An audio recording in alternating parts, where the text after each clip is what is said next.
Uh, Hello, my name is Patricia Kushlas, and this special program today is coming to you from Washington, D.C., Kyiv, Ukraine, and me in Santa Fe, New Mexico. I'm here to welcome you on behalf of the Public Diplomacy Council of America, the Council's Award Committee, which Michael Korf and I co-chair, the U.S. Annenberg Center for Communication, Leadership and Policy, and the George Washington University Institute for Public Diplomacy and Global Communication. This program honors our small, talented, and exceptionally dedicated American Embassy Kyiv public diplomacy staff. I want to take this opportunity to congratulate them, to thank State Department European Affairs Office Director Sherry Kennison Hall for nominating them for this Excellence in Public Diplomacy Award, to PDCA President Joel Fishman for suggesting this program, to Jeff Unisman, head of the Public Diplomacy Section Kyiv, for his enthusiastic support in making today's program possible, and to everyone on Embassy Kyiv's Public Diplomacy Section staff here on screen today.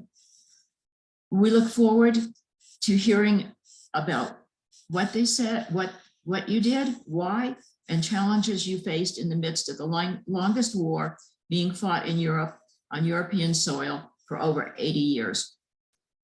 This is the second of two programs honoring 2023 PDCA award winners. The first web program was held on June 5. The video from that program of the winners from Istanbul, Mexico City, and Tirana is on the PDCA website. Thanks also to Morgan Cox and her colleagues in the Office of Policy, Planning, and Resources, in the Office of the Undersecretary of State for Public Diplomacy and Public Affairs for their support in helping make the annual PDCA Awards program possible. Last but not least, special thanks to our tech host, Claudia Del Pozo, who asked me to remind you to please put questions in the Q&A box and any technical questions in the chat box.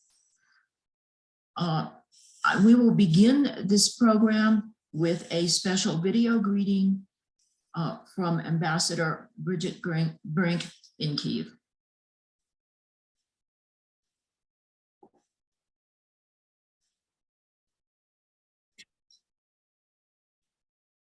I'm so happy to participate in this awards program with the Public Diplomacy Council of America. Thank you for recognizing my public affairs team. I am so proud of them. Our public affairs team is playing an elemental role right now in supporting US policy in Ukraine. This is an existential issue, not just for Ukrainians, not just for Europe, not even just for the United States. I believe that this is the pivotal foreign policy issue of our generation. And in so many ways, public diplomacy is an elemental part of this fight. Our public affairs team could not be more important. The information space is a key part of the battlefield, and our efforts to message and to counter disinformation are critical to everything we do here. And as Putin very openly endeavors to wipe out Ukraine's culture, the cultural space and our cultural counteroffensive are key parts of the war effort. I view public diplomacy and this section's work as essential to our efforts to help Ukraine win this war and to win the future as well. Ukraine's future is our future. Thank you to the Public Diplomacy Council of America, and thank you to our incredible team of Ukrainians and Americans. They are amazing. You are amazing. Deputy Secretary Sherman said at a press event that this section organized that this embassy has the strongest team in the United States government. It was a fitting place for her to make this statement, which I couldn't agree with more. Okay, thank you so much. So now what I'm going to do now is very simply, I'm going to welcome Public Affairs Officer Jeff Unisman in Kyiv. And Jeff, it's all over to you. I'll see people again at question time. Fantastic. Thanks so much, Pat. Thanks for the recognition. Thanks also to Michael Korf, to Michael Pelletier, to Joel Fishman, the president, to the entire Academy for recognizing us. It's really a special honor, and we appreciate it. This is a very special group of Americans, and it's a really special group, especially of Ukrainians and local staff who aren't named specifically in this award, but really share should share all of the glory and recognition for their great work here. And the real honor is for us has been the ability to serve here in something that is so tremendously important, to take part in what really is the foreign policy issue of our generation. I think we all believe that, and we're all really happy to be here and honored to be part of this. So as Ambassador Brink said, PD is really at the center of this war. It's not exogenous. It's not about reinforcing or supporting or amplifying or all of those keywords, although it is also all of those things. This is public diplomacy is at the absolute epicenter of what's going on here in a hybrid war filled with disinformation that is a hybrid war over history, over culture, over language. This is everything we're doing is at the very, very center of that for the leaders of Ukraine, unfortunately for the leader of Russia as well. So we've got a really amazing team. I think this is the best team I've worked with in my career. And there's a lot of us on the call now. I don't think there's time for all of us to give a presentation, but I'll still tell you about everyone who's on the call because they're all great. So this is the fun part. I get to introduce the amazing team here, and it's kind of like an all-star team, I think. So this is the fun part. So leading off, we've got our shortstop, Luke Beinzen, our IO. He's been on the ground here for almost the whole time. He's been here for 2 years. This is before the war started, and after and during. He was with Ambassador Brink when she came back into the country, and he's marshaled really an exceptional effort building a messaging machine here in Kyiv as journalists have converged here, and he's built amazing relationships with them and also really done tremendously innovative work in the social media space and programmatic space. Hitting second is AIO Brittany DiPaolo. She came here on an extended TDY, but is already an absolute core member of our team and is one of the most effective officers I've worked with in the press space, and she's tremendous. Really happy to have her on our team and on the call. We've got on the cultural side of the house, hitting third, also a former baseball player, is Glenn Davis, who I call our very cultured cultural attaché. Glenn's a former literature professor. He has an amazing background that's made him tremendously effective now. He's a conductor, a choreographer of what I think is an absolutely brilliant cultural campaign here involving the most effective, consequential, and important cultural preservation work I've ever seen. Russians are destroying Ukrainian culture physically and beyond, and Glenn is helping to build that back. He's kept an exchange lifeline going and managed a big team. That's great. Our cleanup hitter is ACAO Scott Whitmore, who is great. He's been here the longest of anyone in the section. He's been an absolute rock and also a colleague of the ambassador at DCM and others since well before, since actually they served together in Georgia and many other places earlier. We've got Cynthia Nichols. She's a REPS. REPS is a weird nickname, a weird acronym. It's for most of the people on this call, you recognize her as an IRO, but Brittany's been running our American spaces. She's actually on home leave now, already left post, but we're really happy to have her now. The best thing she did, I think, is taking our America houses in Kyiv, helping us open one in Lviv, and then using our American Spaces Network to start a program called Views from Ukraine, amplifying Ukrainian voices into Europe about topics like energy, like Russia's kidnapping of Ukrainian children. These are important Ukrainian voices that have helped us galvanize efforts for this war, for more things like more missile defense and more auto transformers and things that kept the lights on this winter. It's very, very important. We've got Lottie Baker, our RELO, Regional English Language Officer. Lottie is also, she's a first-year officer, but she's right now our acting cultural affairs officer here in Kyiv.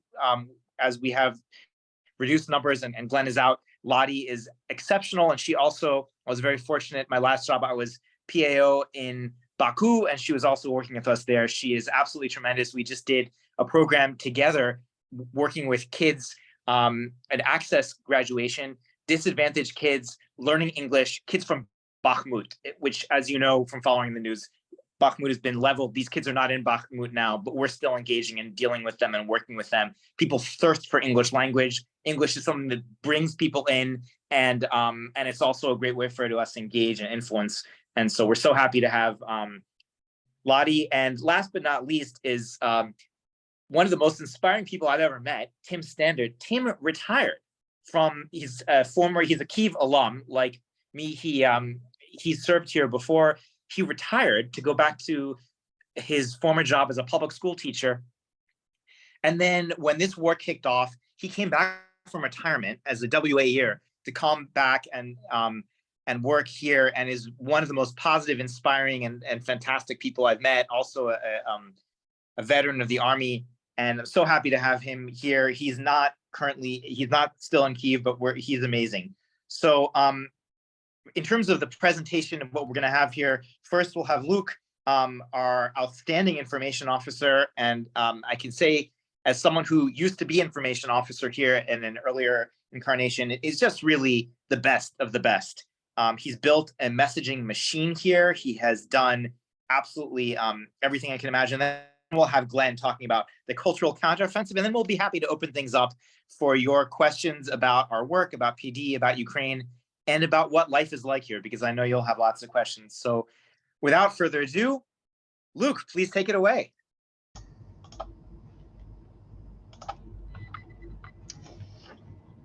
Hi, everyone. Jeff, thank you for that very kind introduction, and to all of you for your interest in the work that we're doing here. For reasons that I hope will become relatively clear after I talk for a couple of minutes, I wanted to drop a link into the chat bar. I have not been able to put together a presentation that might help make some of our work a little bit clearer and more visual, but I'm hoping that some of the photos that we've shared publicly will help give you a sense of what we've done, and I'm perfectly happy to have you look at those in lieu of my face while I talk. So I wanted to start with a brief introduction with 2 points. First on the challenges, and second on the policy relationship of our work as public diplomacy practitioners. And first on the challenges, I think we were all very conscious and watching extremely closely during the initial days of the invasion, and what an incredible rupture that was with the history that we've been watching through much of our lifetimes. And that had a profound impact on all of us, but I think especially on our local staff. And so it's really important for me to start there, both with an acknowledgement of the particular and unique circumstances that they've gone through, but also to note that it didn't stop with those first and early days, and that this war has continued with a similar pace since February 24th up until today. And that's started from the invasion, and then the initial extremely difficult days, then the battle for Kyiv with Ukraine's success, the embassy's return, followed by the accelerated provision of substantial security assistance, Ukraine's successes around Kharkiv and Kherson, the October 10th attacks that escalated Russia's war into direct strikes on Ukrainian infrastructure, power outages, then more good news with President Zelensky's visit to the United States, President Biden's travel to Kyiv, Russia's winter offensive, and then the May escalation of attacks, where nearly every night our team here had very loud and very kinetic attacks that thankfully were mostly fought off by Ukraine's air defense. And I run you back through that short history lesson mostly because it hasn't just been one moment of trauma. It's been an entire cadence where things shifted up very quickly in gear, and with an undercurrent of congressional visitors, cabinet level visitors, uncertainty about the future. And so when I say thank you to my local staff, I mean primarily in the context of all of that. And if we have been successful, as I believe we have, it's been largely based on our ability to operate, our local staff, their dedication, and all they've done despite every single one of those challenges. So that said, I think we've also been successful. And one of the reasons I'm very proud to be a part of this team is that despite all of that tactical level difficulty, we've also been able to look more broadly and to try to connect our work with what's being done at the department across the interagency, and really impact the way that this war is, the trajectory of the war, based on how it's being talked about. And I think that's critically important, not only now, but how our policy moves in the future. And I think the long and oft-heard plea and the long-held dream of many public affairs officers is to be in on the takeoff and not just the landing. I think we have that here in large part because we've earned that place, and because the department, the administration, prioritized a pre-bunking campaign that made it very clear what President Putin was allowed to do. And we saw very clearly after that how we were able to rally the world to this cause. So on the basis of those two things, first the challenge and second the policy links, I want to talk a little bit more about what Jeff refers to as our messaging machine, And I would note that this machine involves inputs, maintenance, and the support of everybody across the section. It's not just the press team that's doing this work. It's largely on the back of the work that the cultural team is doing to build relationships. It's on the reps team and all of the different American spaces and their connections throughout the country and the platforms that provides us and the input that we get from them. It's the English language programs and all the work that they do to build a large constituency of people who are interacting with us and a future and now the present of really engaged Ukrainians. And so we try to take advantage of all of that the best we can with what has now become this strange and overlapping Venn diagram of different types of activities. And I think I didn't quite understand how all of these elements fit together until we somewhat created them or delineated them in real time. And so I see it as essentially 5 different components of what is now what we refer to as our press office. But there's the press and media operations, there's support for public events, the speech writing and the travel, there's all of the digital outreach, which is massive here. There's our counter disinformation work, which is inseparable from everything happening online. And then there's the messaging and public and strategic communications portion, which is linked in with all of these others. And so while those aren't separate strands of effort, I think it's useful pulling out a couple notes from each one of those, just to get a full sense of what our team has been working on and how many things we've pulled in from different places. And so I'll start with press and media operations. We've been very fortunate to have an ambassador who's extremely supportive of this work, who understands why we have to get out and share the work that the United States is doing in support of the Ukrainian people. And that started from the moment that she arrived on the ground. A day after we all got here, didn't really have a sense of what it meant to rebuild the embassy, but we knew that there had been some damage done by evacuating the way that we did with Ukraine under so much threat. And so we started from a place where we brought as much media out as possible, helped provide the platform for the ambassador to say, these are our priorities and we're going to stand with Ukraine for as long as it takes. And that's what we've done. And we've built on top of that repeatedly with interactions with press, with our advocacy for a free and independent media. And while that, I think, in many ways is what a press officer is expected to do, one of the challenges that we've seen, and which has been one of the most interesting, is the constant presence of all of the international media. Everybody you might expect has a bureau here, which strains a little bit the delineation between Washington talks to the American press, the field talks to the field press, and working that out in real time, what the boundaries are, how to talk to those folks, how we can steer their stories, provide them sources without running afoul of our friends in Washington. And so that's been an ongoing jousting match, largely cooperative and occasionally a bit contentious with all of the reporters, because this has been for much of the last year the biggest story in the world. Secondary to that is supporting public events, travel, and the way that we present the American message at those times. And I think something that this embassy has done very well is, despite the risks of missile attacks, despite the uncertainty, is moving out as much as we can into other places to demonstrate that our support for Ukraine is not just here in Kyiv, but it's in Odessa, it's in Zhytomyr, it's in Lviv, and hopefully soon it'll be in Kharkiv and other places. And when I talked earlier about policy, this is a perfect example of that. Is at the moments when the Black Sea Grain Initiative has been most at threat, we've been able to pull together our staff, the G7, President Zelensky, to be able to go to places like the ports down on the Black Sea and standing on the docks with the grain ships behind. The ambassador was able to deliver a message about how important this was. And those convening all of those actors together to demonstrate how important this is to all of us, I think has been really effective and incredibly challenging in this environment. Those two earlier pieces work primarily because we have a digital platform where we can drive attention in a way that a press release still won't. So people who aren't paying attention to the wire services, they check Twitter. Increasingly here, they spend time on Telegram, which is primarily the way people get their news.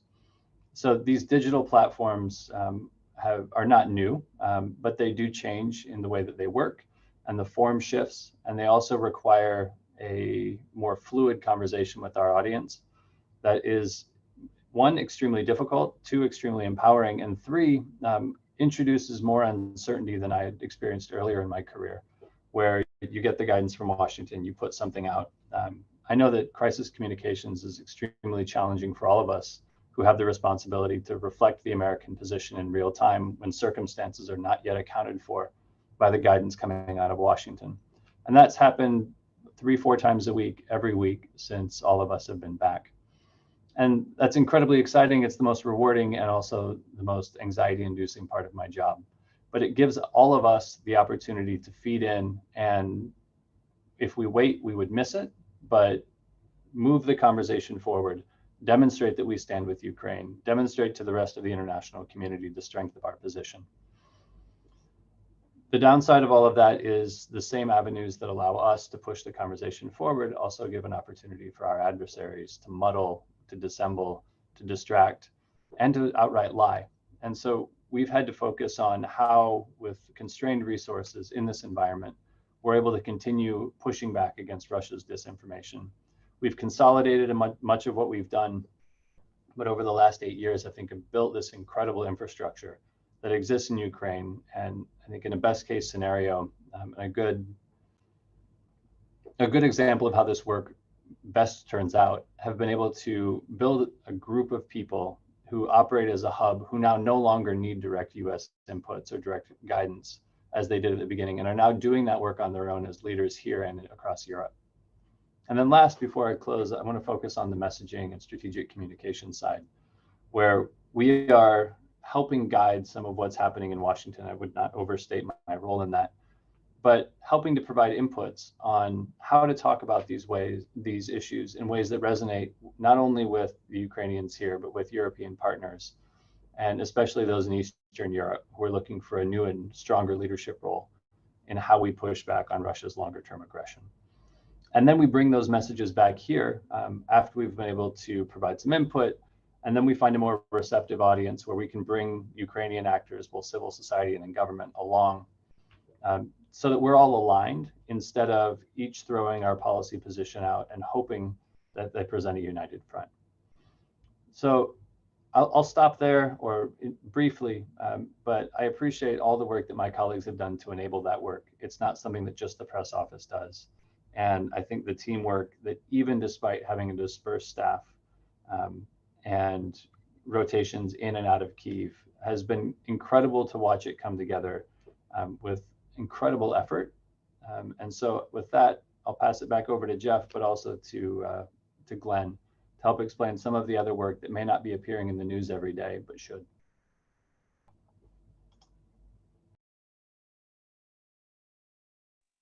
Luke, that was awesome. Thank you so much. Really appreciate it. Glenn, take it away. Great. Thanks, Jeff.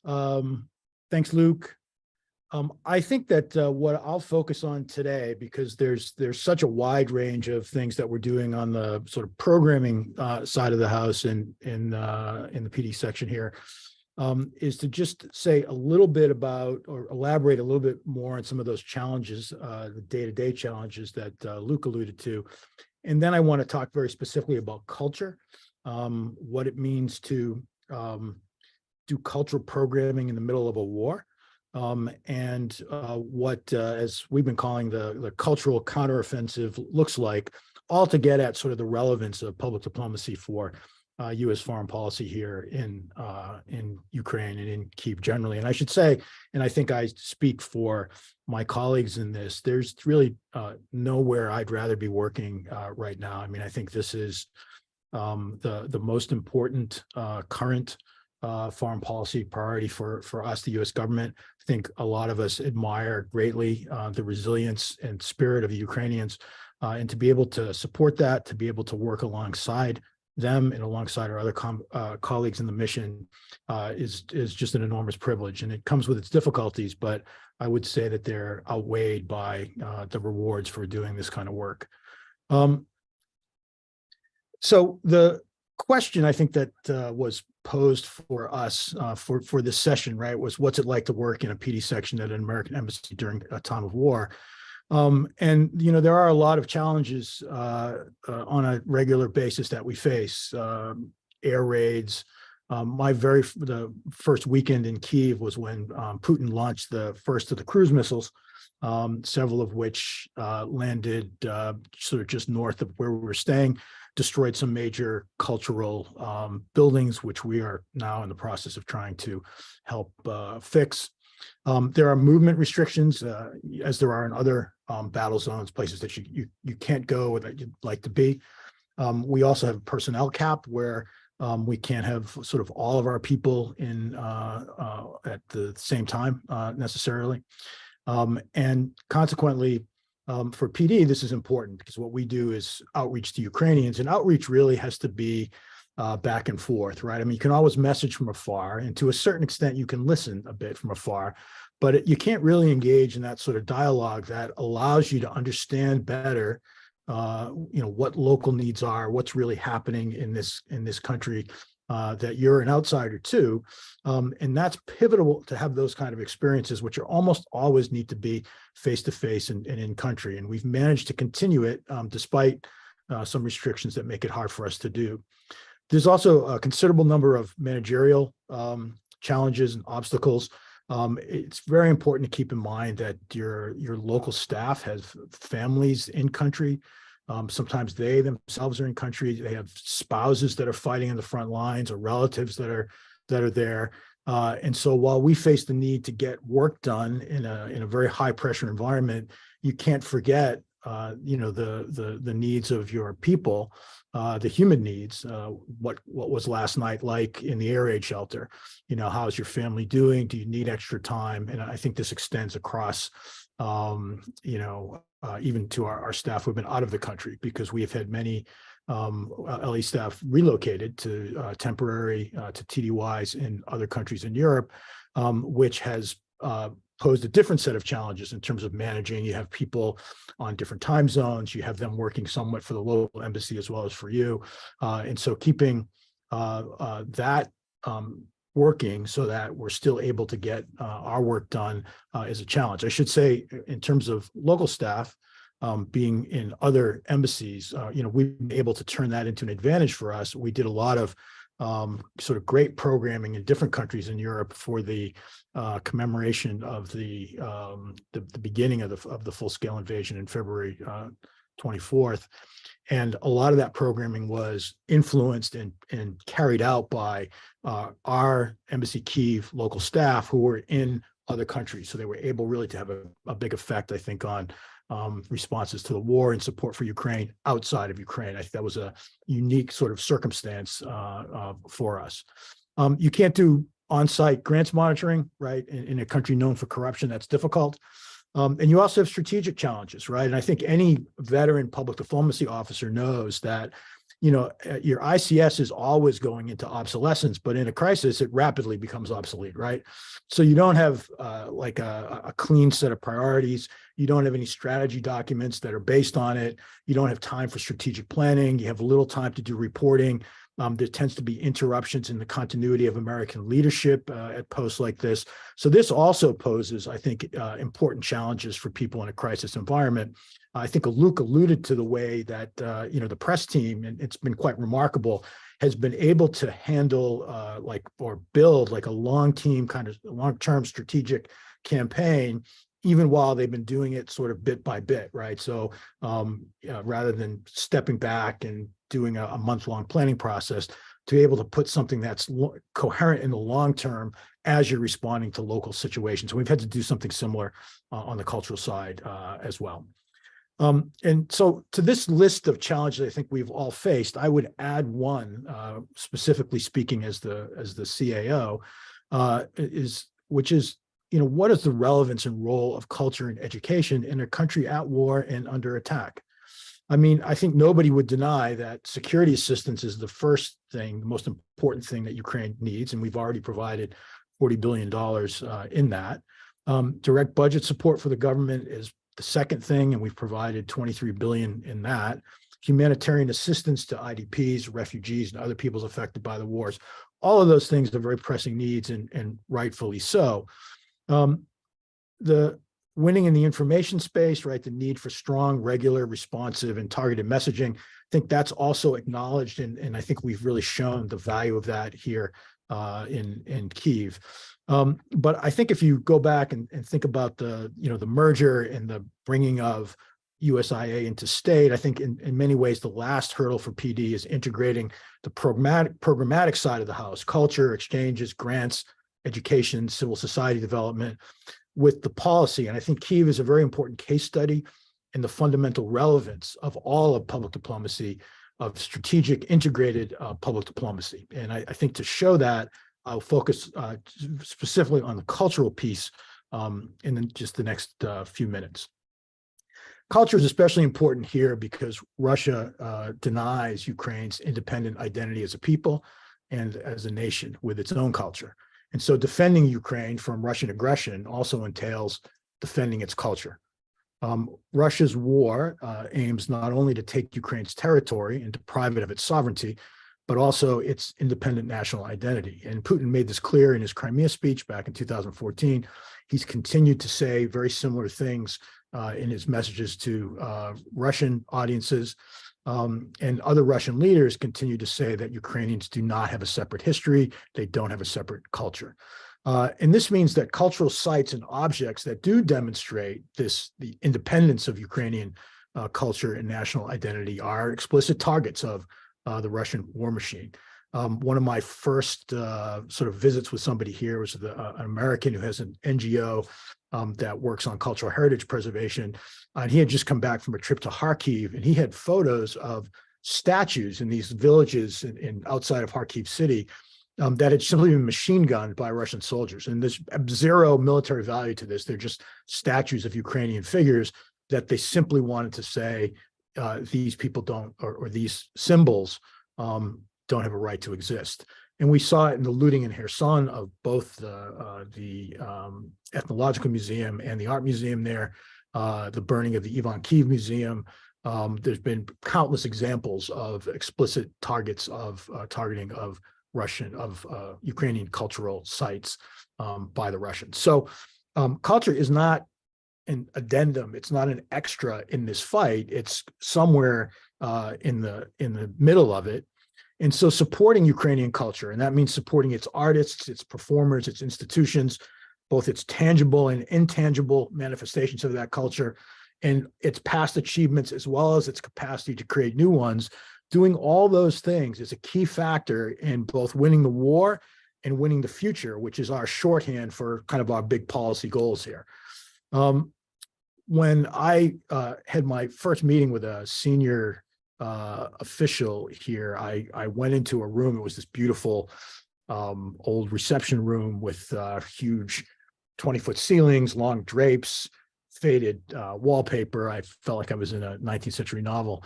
And I had my little seat with my flag, and I sat down opposite my counterpart, who leaned across and waved her finger and just smiled and said, "No more nutcracker."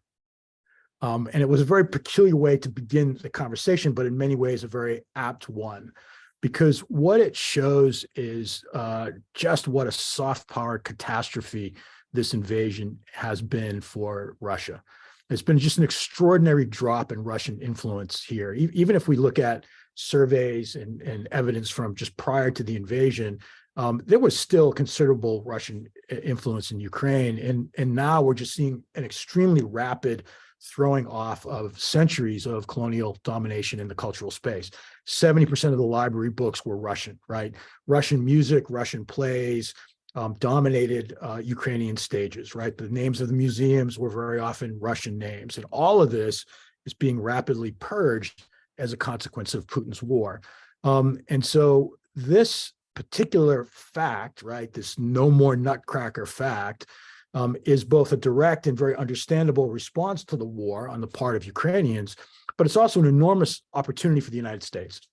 And I think this is in two ways. One, it is a chance for us to help Ukrainians sustain their ability and grow their ability to tell their own evolving cultural story, right? So we have to invest some in their performers and their cultural institutions so that they can replace some of this content with Ukrainian content. And secondly, it's a very unusual opportunity to really make available American content to Ukrainian audiences. I mean, Ukrainians don't know us all that well, right? I mean, we've had, some connections here for the last 3 decades or so, but I think still in the cultural space, there's a great deal about American society, about American history that Ukrainians do not know. And it's a chance to replace that vacuum of Russian content with some American pieces to get Ukrainians in dialogue with us a little bit better. I think there are really some surprising parallels between American culture and Ukrainian culture that are really quite remarkable, that make them much more, or show that they're much more like us in some ways than they are like the Russians, despite having been for so many years under Russian influence. And I think another aspect of this culture war is there's going to need to be a shift in the economic model for the arts. The old top-down Soviet and post-Soviet model, which is give all the money to the ministry and let the ministry fund various performances and things, needs to shift to a more multiple stakeholder, entrepreneurial one where you have to sell tickets, involve the private sector. There's still a role for government there, but there's going to be a big shift, I think, in the economic base for the arts.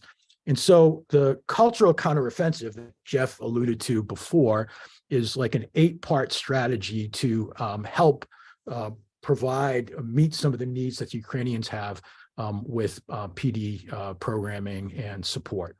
So the first aspect of that is to protect, preserve, and restore physical cultural heritage, especially that's been damaged during the war. And I have to applaud ECA, whose Ukraine Cultural Heritage Initiative has given us thus far $7 million to do that.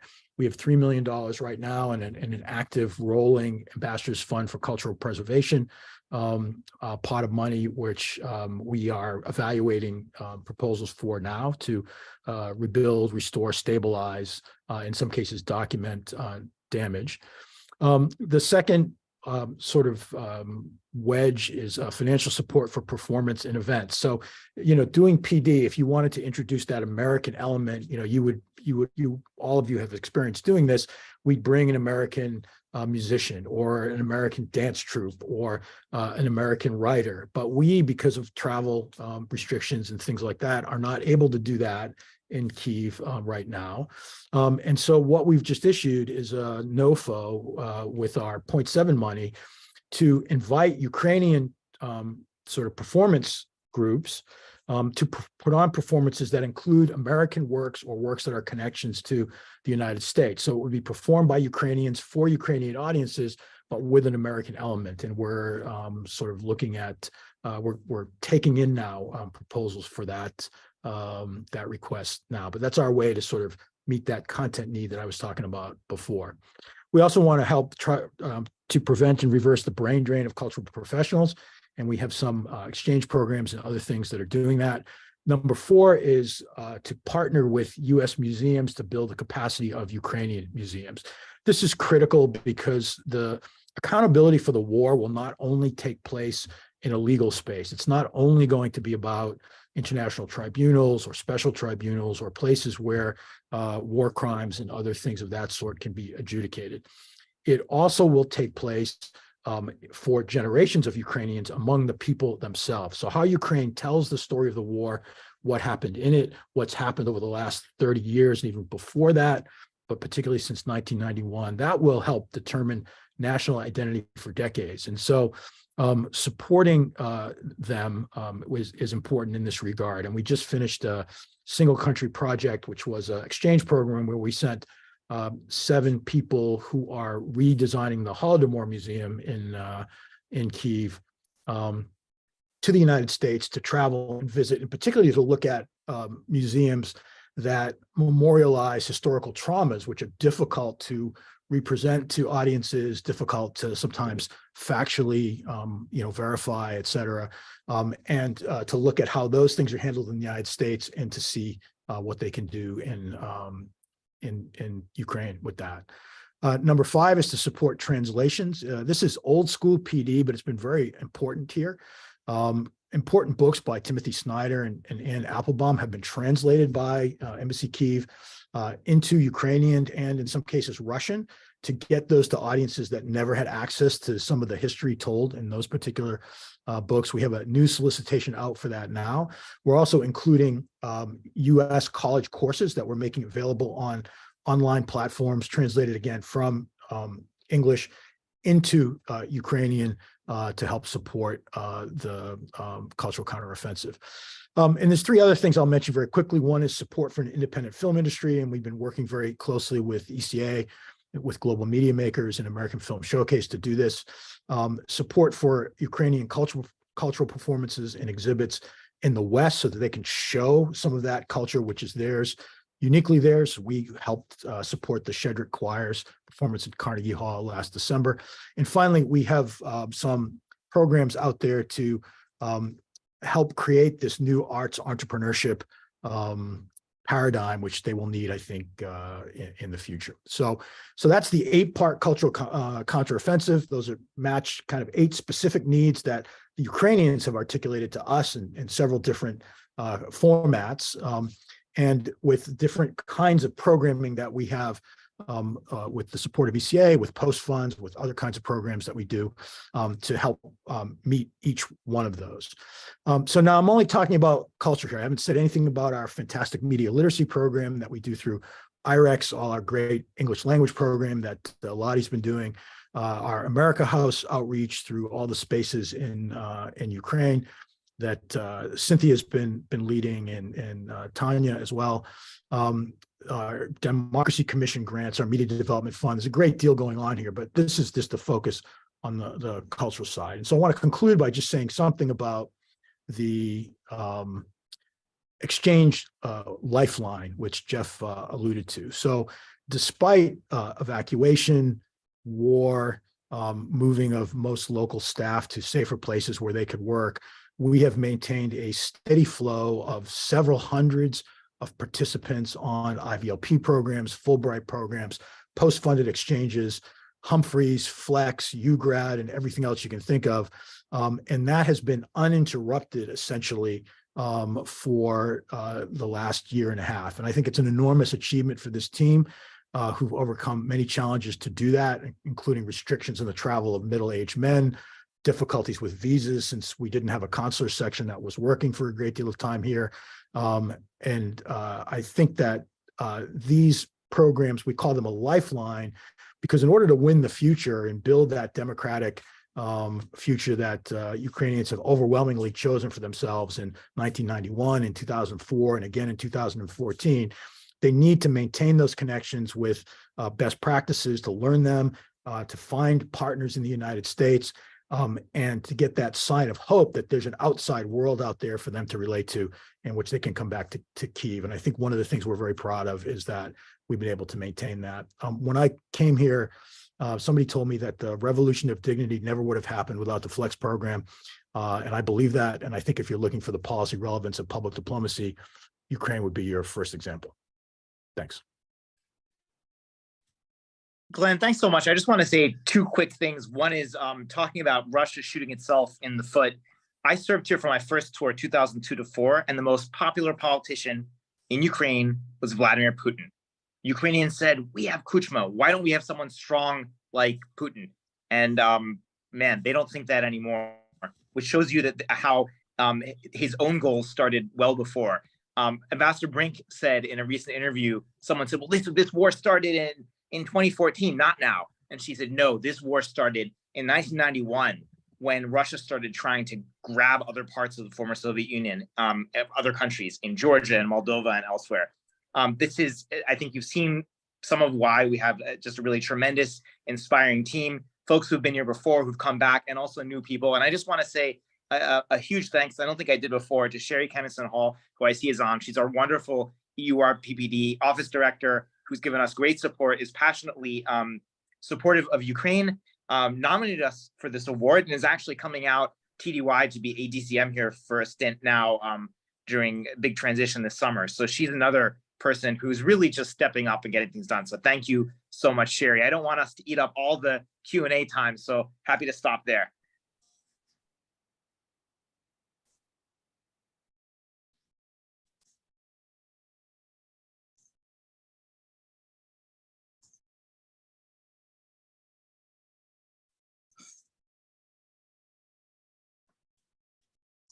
Pat, can you call on hands that are raised?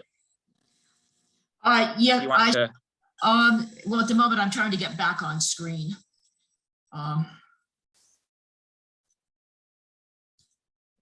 You're on I screen. see you. I am on screen. Okay. Well, what I was doing, I've just been looking at the chat box, or I'm sorry, the Q&A box. And I cannot, at the moment, I personally cannot see who's on screen. I guess now I can. Thank you. We've got 11 questions in the chat, in the Q&A. I think we will be, and what I'd like to do is begin with, I seem to have lost again. I'd like to begin with Joel Fishman.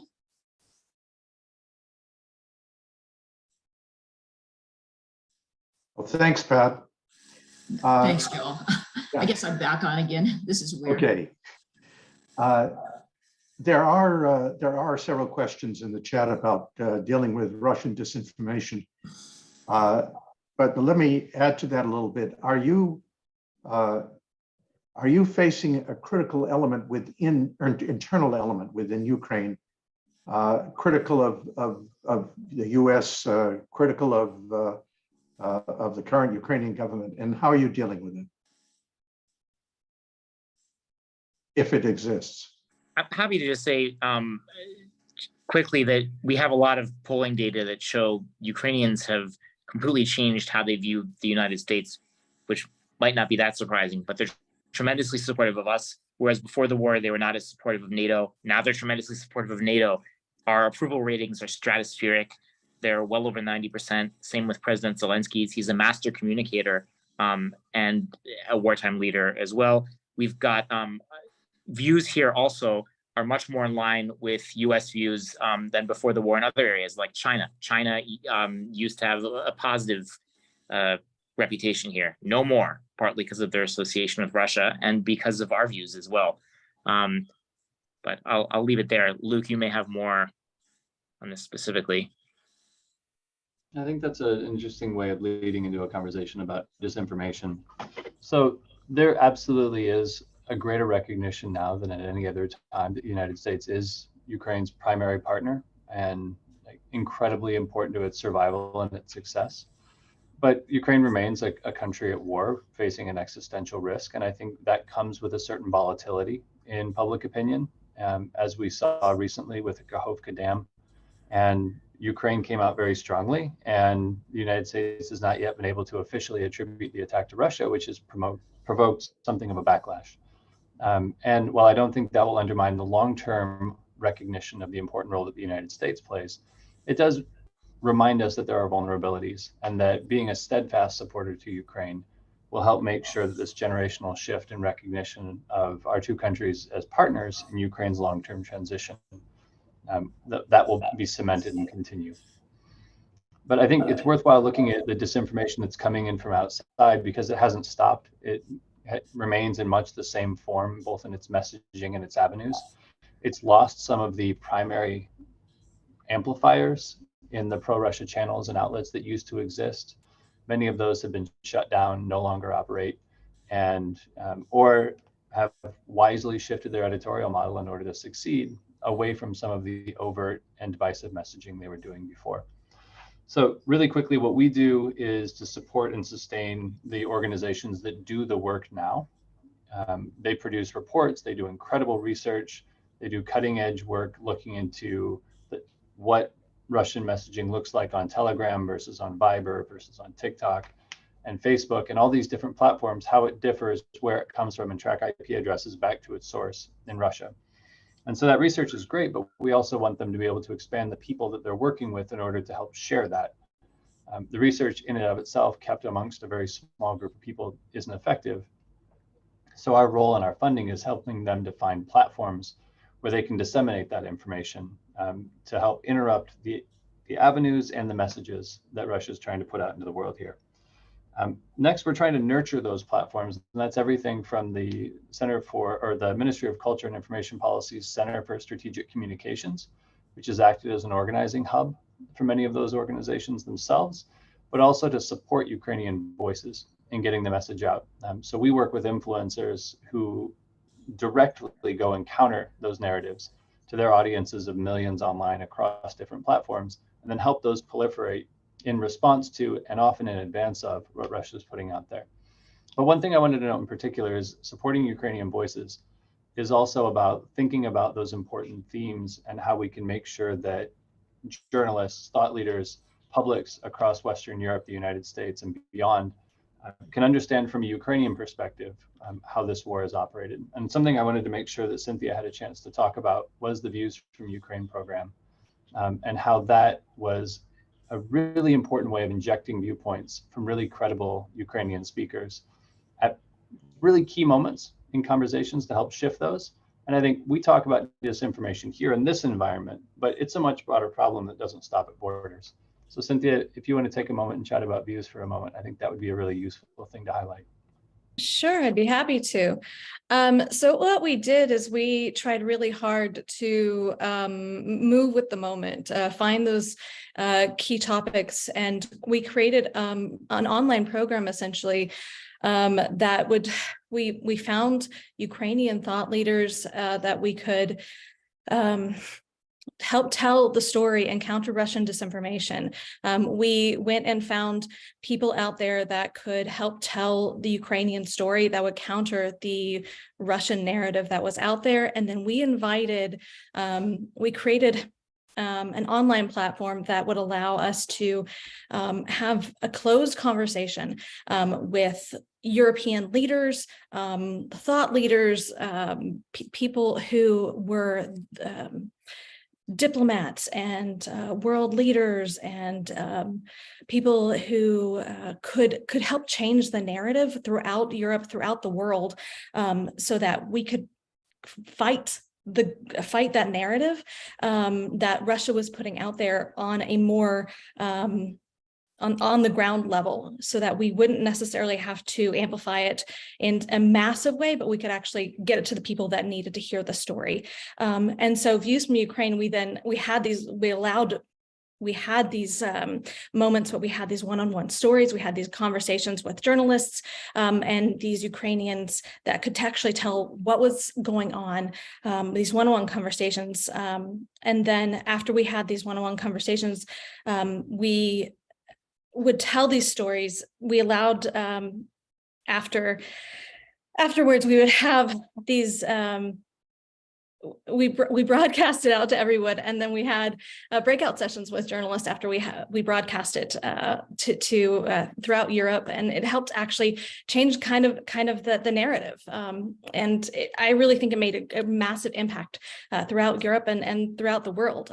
It was more than just getting the message out there. It helped people to dig in and ask those deep questions that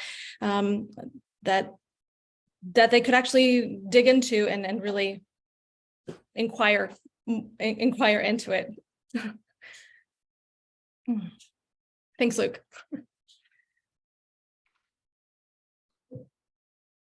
And thanks, Lottie. Cynthia. I mean, sorry, geez, Cynthia. I was just looking, and I don't think, is Lottie also there? Yes, you're both there. Sorry, Bech. I'm having a hard time with this question box.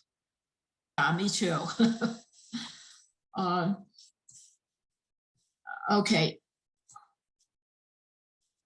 Well, I think the next person we should I'd like to call on is Michael Pelletier, who should be able to come on screen. And I think that's a question. And then what little time we have left, which is a lot, which is not very much, but we've got a lot of Q's and A's, and that's the issue. It's a good problem to have. If I can, let me just I just sort of want to ask you all about two things. But first, I just want to congratulate you all and tell you how impressed all of us on the committee were by the amazing multifarious kind of work you're all doing and that you talked about this morning. I'm now at the University of Houston, and we have a program with Kyiv School of Economics, a couple of programs with Kyiv School of Economics. And two things have really come clear talking to them, and I think you've mentioned them a little bit in some of your efforts, and I'd like to hear more. One is the issue of flexibility. As things are changing day to day, some cities you can work in, then suddenly you can't. Some people can work and then suddenly they can't. That flexibility, and how do you work that into all of this work that you're doing and maintain that success rate? So flexibility is one question I'd have for you. And the other is the question of resilience and just the incredible strain of working in such a constantly changing atmosphere, particularly when you then throw on top of it VIP visits from Washington, which are an amazing opportunity, but also an amazing strain sometimes. So I wondered about if you could talk a little bit about that, your efforts to maintain the resilience of your team as well. Thanks.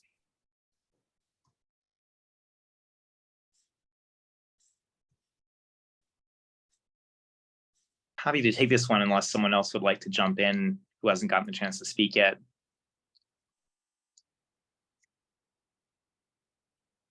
Well, I think I'll just start with the resilience point. I think different people certainly work differently in different kinds of situations. There is a wonderful team here now with a lot of positive energy, and I think people energize each other and keep each other going. I think about when I got here in October and there was a huge missile attack, and Tim Standard was here and we were in the hotel together. Tim's on now, I'd mentioned him before. He came back from retirement to work here, and he's just such a positive person. Tim went around making sure everyone was okay, checking on them. He had a smile on his face. He helped everyone get into the bunker. And being around Tim Standard, I knew this from serving with him before, it makes everyone feel good. And I think there are a lot of people who do that. There are a lot of people who look out for each other right now. That's also true with local staff. I think our front office has fought very, very hard to get support for our local staff that is unprecedented in the history of the State Department for things like the TDYs. That doesn't mean it's easy. It is so hard. It's hard for people who are overseas or out of Ukraine, and it's hard for people who are here too. But I think people have really backed each other up, and there are a lot of things I'm used to hearing and saying about the team. Anywhere you go, everyone thanks the team. And sometimes it's just words, but I think it's really true here. I think a lot of the things that are trite somewhere else are entirely true about the people who are working here and how they back each other up and support each other. The other thing is that we go in and out quite a bit. Part of that is the number of people who are allowed in, but we have a rotation where people work for 6 weeks max in and then go out for 2. That includes even the ambassador, with sometimes occasional exceptions. But people get burnt out, but they go in and out, and that's another thing that really helps. And tell each other that we hear from the top. If you're not able to stay in, go out for a bit. And I think that really helps, hearing that. Jeff, I would add something on the flexibility side, since you covered the resilience side so well, is Michael, I think there's no substitute for being on the ground and having local contacts. I think, in your career, I know that it's easy for Washington sometimes, I think, to get very focused on the view from there, and for people at post to just end up, communicating back with DC. But the crucial thing in a crisis environment like this, where things change rapidly, is to maintain as many contacts and connections as you can to local sources. We've found actually, for example, this is some folks that worked on Cynthia's team on American Spaces. We found that libraries in the areas behind the lines, that Russian occupied areas, had served as vital communal centers, right, to bring people together and keep their spirits up and keep them connected even under Russian occupation. And we knew that because we had local contacts. Some of those places had been our spaces before. And so I think that the one thing that you always tend to stop doing when you're under pressure is you don't go for that extra meeting outside or take that extra phone call or go at night. And I find that you got to do those things, because that's what keeps your ear to the ground and keeps you live on what the new things are that are happening, what's developing, what's changing in a ministry, et cetera, so that your response can be to a current situation and not to something that someone thought was going on 6 months ago or 2.5 years ago or whatever. So, and it can be hard to do. It's hard to do when you're not working in country, but when local staff kind of keep checking social media, keep up with their contacts, in Kyiv, and then just to keep getting out there and seeing things for yourself, talking to people, listening to them.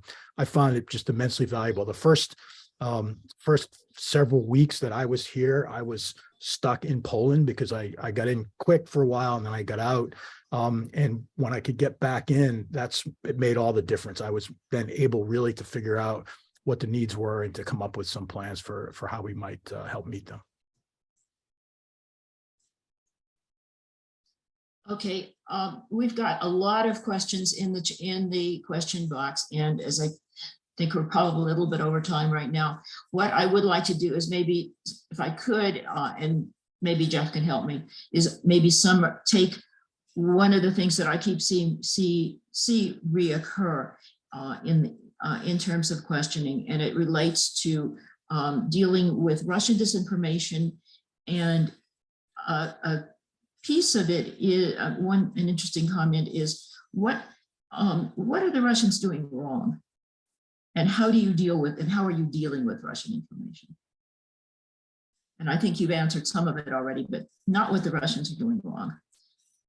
And maybe you don't want to tell them. I have a very broad view of countering disinformation. I just got back from speaking about disinformation at the Kyiv School of Economics that Michael Pelletier was mentioning before. And I think part of it is that we have to respond to things. Part of it is that we have to build resilience, which we do. When I say broad, I think that every single thing we're doing with PD is building resilience. Learn to discern, yeah, absolutely. Media literacy, but so is every single exchange program, every single English language program, every single time we're talking with people and helping them build critical thinking skills and understanding of America and American policy. I think that we're building that resilience. And then for me, a huge thing that is very, very important for countering disinformation is getting out there and fighting in the information space. Lies spread more easily than truths. That's just, there's studies that show that on social media. So we're not lying. So we have to struggle and find ways to be the most edgy, interesting person at the media cocktail party who everyone wants to talk to. We've got a fantastic team. Our AIO, Brittany DePaulo, I'm not sure if she's on, but she came up with this brilliant idea for World Recycling Day to come up with a meme building off the famous Ukrainian meme the true story of a Ukrainian tractor taking away a Russian tank. Well, that's recycling. So she and our fantastic digital art designer made this great meme that went bananas online. Everyone thought we were cool. It wasn't a new message. It wasn't a new point. It wasn't wonky, but everyone loved it. And they went bananas when we started making swag with it. Everyone wanted to get a tote bag that had this amazing meme on it. So I think there's really a lot to be said for just having a bunch of people who are talking and trying to be creative together and come up with new and interesting ways to say things. Luke and Brittany blow me away for the way they manage our Twitter feed, because we say very similar things or have similar things to say all the time, but they make it fresh. They make it interesting, even if it's just policy language. So for me, there's also a big element of that helps keep us in that competitive kind of space.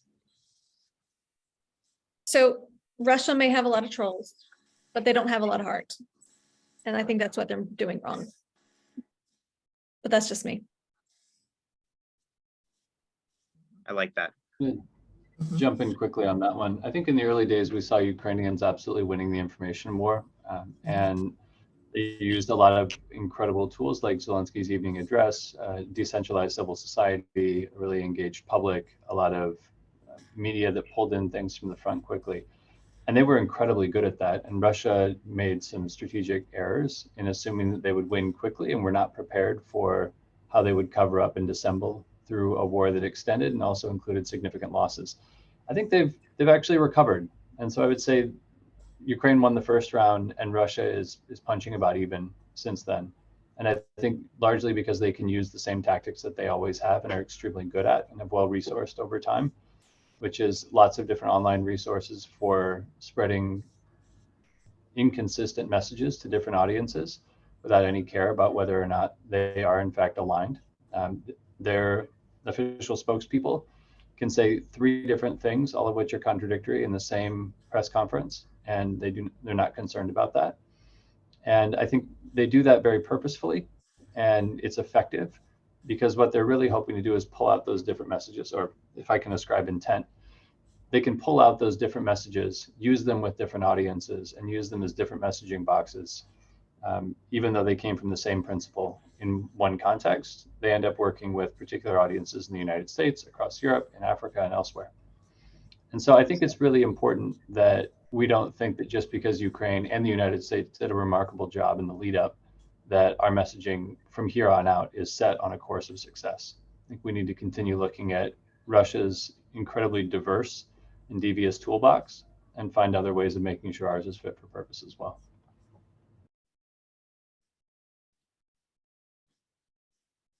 Okay, well, I think we're a little bit past our time. And I think we really should close today. I think I know Joe Mellors was going to come on and tell you about what PDCA's next program is going to be. I think she's been having some technical problems herself, and I don't know that oh, there she is. I'm here. Yeah, sorry Okay. about that. I think my Zoom was on. I just wanted to say what a fantastic program this has been. And if there's any way that maybe Greg and his team could take a look at some of the chat questions and maybe answer them shortly, Absolutely. I'm sure we would be able to disseminate them to our members. We had a huge crowd on, about 90 people, up to 100 people today, which is very unusual. I mean, that's a really good crowd, and I think all of us are in awe of what you all have done and have the greatest respect for you. Taking that theme and taking some of the things that Glenn said, our next program is going to be on public diplomacy advocacy. And we have two former senators, Senator Joe Lieberman, who was also a vice presidential candidate, and Senator Gordon Humphrey from two different sides of the aisle. And they'll be talking about the need for more advocacy in public diplomacy. And I really liked what Glenn said, was sometimes we're not possibly telling people enough about America and how we, for instance, in the case of Ukraine, have a lot of similarities. So that's kind of what this program is going to be. It's essentially a pitch from two high-level policymakers who are asking for more money, asking for more engagement, and I hope everybody from the Ukraine team will join us. Again, I have really loved this program, so thank you guys, and I hope to be in touch. And I've got a million questions myself, so maybe we'll even have a follow-up program down the line. So thank you, and thank you, Pat, for great moderation. Well, thank you, Joan, and thank Claudia and everybody else who, and Yes, our tech team is amazing. our tech team and Jeff and Luke and Glenn. It's been a fantastic program, and we were absolutely right to award them the award for public diplomacy performance in excellence this year. And thank you for doing it. And of course, and I too always have a variety of questions that I'd like to ask. And thanks so much also for taping this. I was my parents were supposed to watch. I don't see them there. So and I think possible that we'll have some others too who would be interested. So thanks so much for this. We really appreciate it. And keep doing this. I think all of us would be happy to be engaged and involved. When I'm transferring this summer to NEA, I still want to help find ways to help Ukraine. And I know that that this effort is part of that. We all have to talk about this and stay engaged and think of new ways we can contribute to this enormous effort together. And some of that's overseas and some of that's at home as well. Heroyam Slava.